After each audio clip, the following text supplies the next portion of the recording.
somebody high up in the Pakistani government signed off on this, right? It's pure PR. You knew what was going on there. That makes you complicit. It's called treason.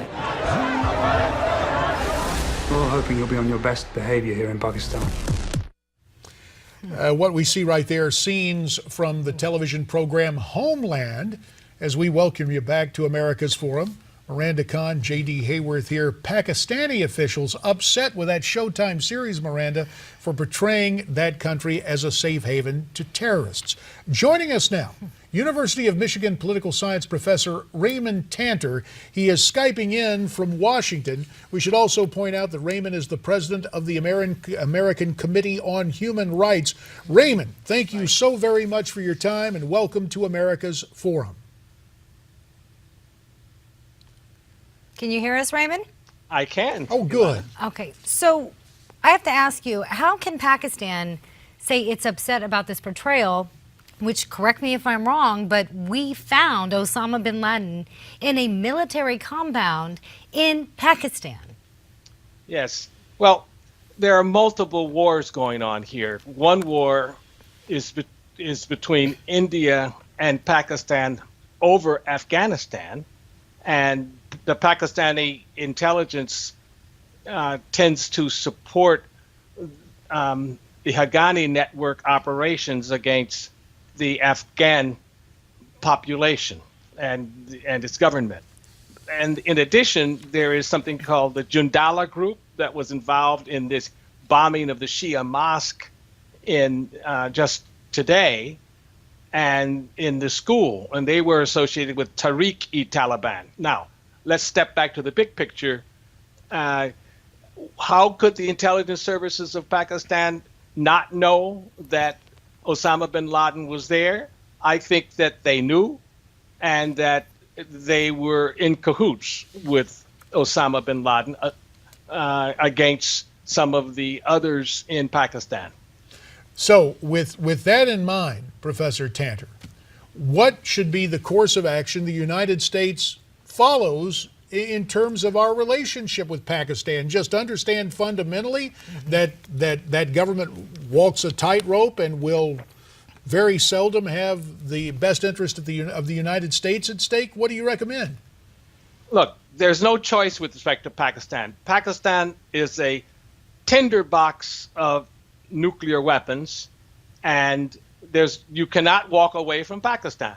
India can't walk away from Pakistan. Pakistan is I would say, the most serious threat to United States interests because of the large number of bombs and the fact that it's becoming a failed state.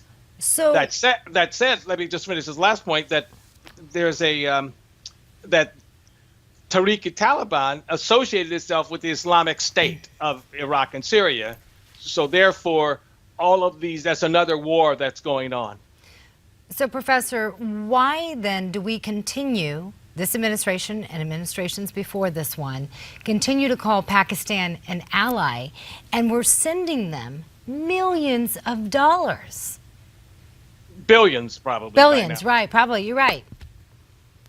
Why do that?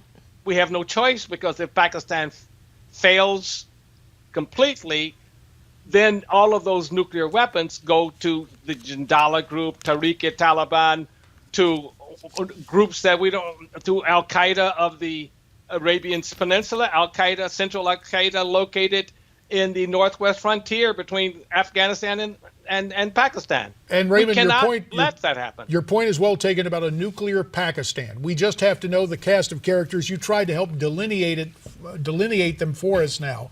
With the minute that remains, I want to get back to the ISI, Pakistan's intelligence agency. We're hearing that the ISI, for all intents and purposes, secretly supported the Taliban. With that in mind, can we possibly share intelligence with these folks? Yes, because there are different kinds of Taliban.